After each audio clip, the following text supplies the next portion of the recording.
So Coffee Crawl is an event that we put on with some local businesses, Pleasant City Coffee, Dreamer, Kaya Coffee House, Narrativity Coffee Roasters, and Green Tree Co-op, where people can go around, they buy a ticket, they come to the CM Life office, they pick up their mug, and then they can go to these coffee shops and try samples and enjoy the events that are going on at the coffee shop.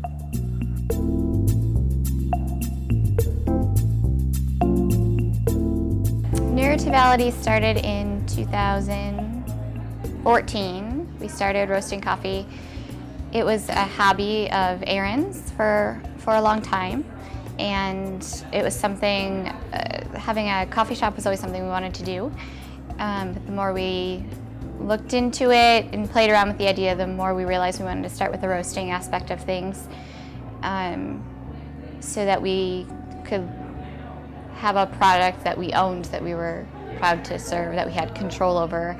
And there's an art and a craft in the roasting process, and that fit Aaron really well, his personality and who he is, and he really enjoyed that. And so he kind of manages that side of things, and I manage the cafe side of things, and there's constant working together because it's our life and our business. And story is just becomes something that's really important to us, especially as we had kids now. And I don't want to make it like all about kids and all that stuff, but we do have kids and they're awesome, and story is really important, and telling the next generation the story, and our lives are built on story. And when you sit down for a cup of coffee, you're sharing your story, whether it's from the day or last year, or you know, you had this experience when you were a kid, or whatever it is. Your lives are built on stories and storytelling, and telling the story of coffee plays into that. And Aaron and I, coffee's always been a part of our story, and you just keep coming back to that. And so we decided on training wheels for our logo. Part of the strange thing with the third wave coffee movement is that oftentimes the logo has nothing to do with coffee. So a lot of times people think it's a coffee grinder, but it's not. They're training wheels. And for us personally, it represents kind of taking the training wheels off, growing up, moving forward. And that's something we feel everybody can relate to, this really basic point in time where you actually were a kid and you took the training wheels off and you rode on your own. And we're always doing that in life, trying to move forward.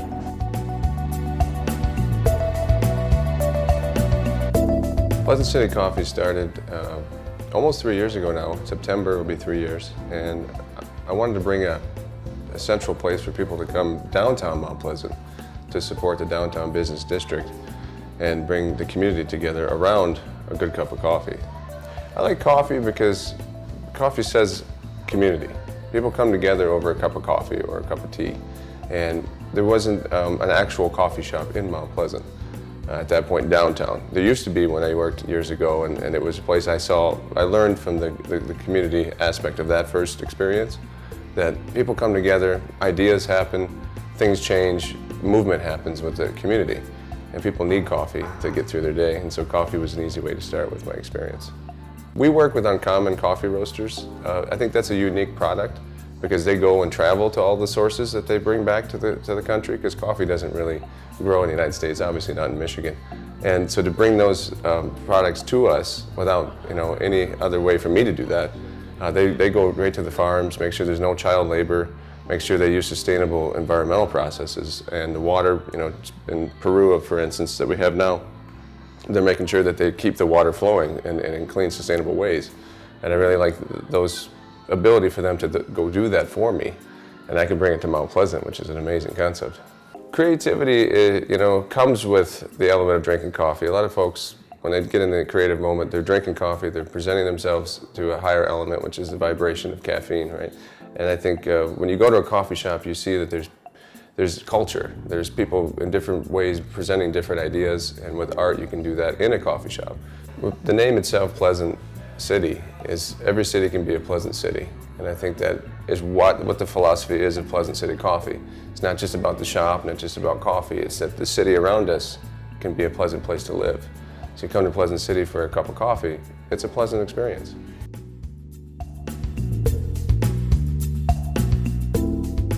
The Dreamer started because it was our owner's American dream. He was a foreign exchange student from China, and he was a graduate student at the time, and so it was his American dream to start a coffee shop.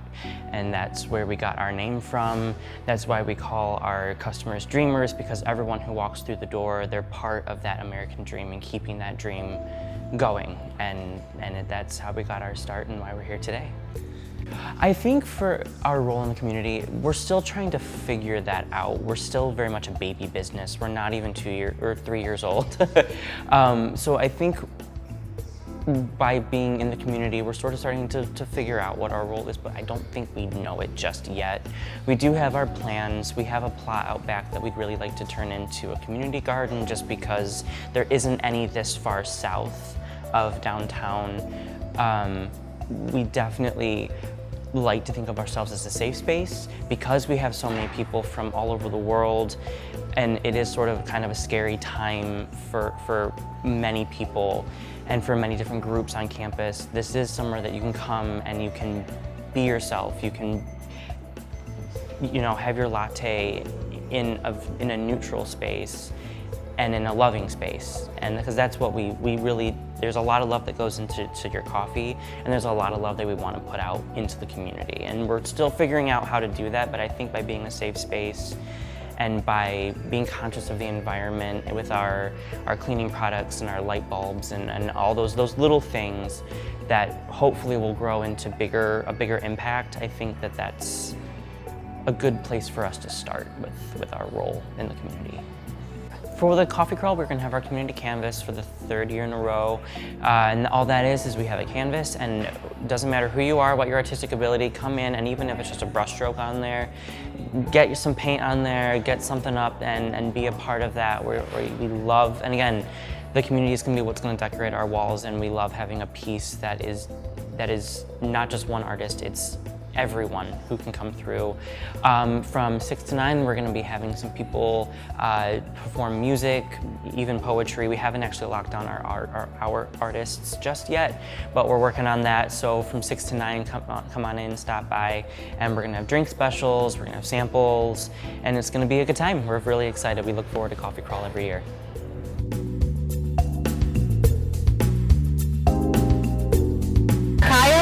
Started in 2001. It was opened by a father and a daughter, who then a few years later gave it to their best friends. And then they had it for 7 years, and we bought it off from them. That's why we still keep to the hand tamping. We do the latte art. We do all sorts of everything, because coffee is a beautiful thing. And every person, everyone's supposed to hit that 30-pound mark when they tamp the espresso, so you get the perfect pull. Some people are stronger than others, so you always know that. If Paul's making this drink, it's going to taste more like this.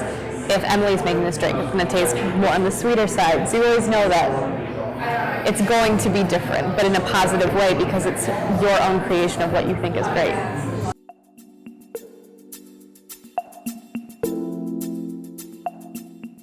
Green Tree's role in the Mount Pleasant community is not just that of a grocery store. We definitely provide a lot of things that can be harder to find other places. Allergen-free foods, local products, those vegan, vegetarian options, things made by small businesses.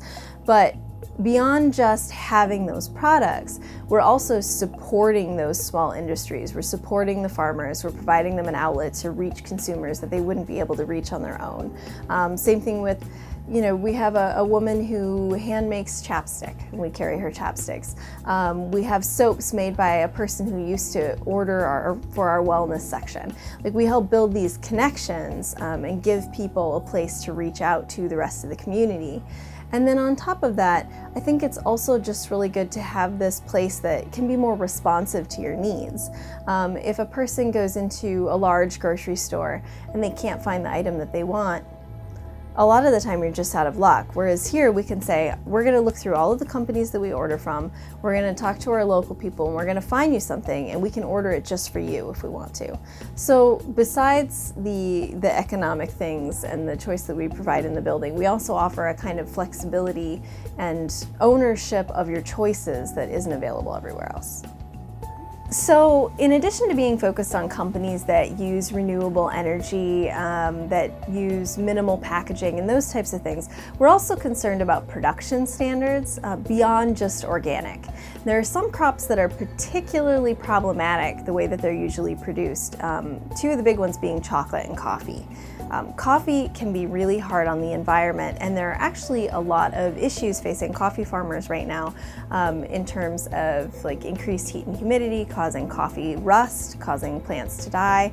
And so we really want to support these small, sustainable coffee farmers as much as we possibly can, because that's how we're going to be able to continue to have coffee going forward, and I don't think anybody wants us to not have coffee.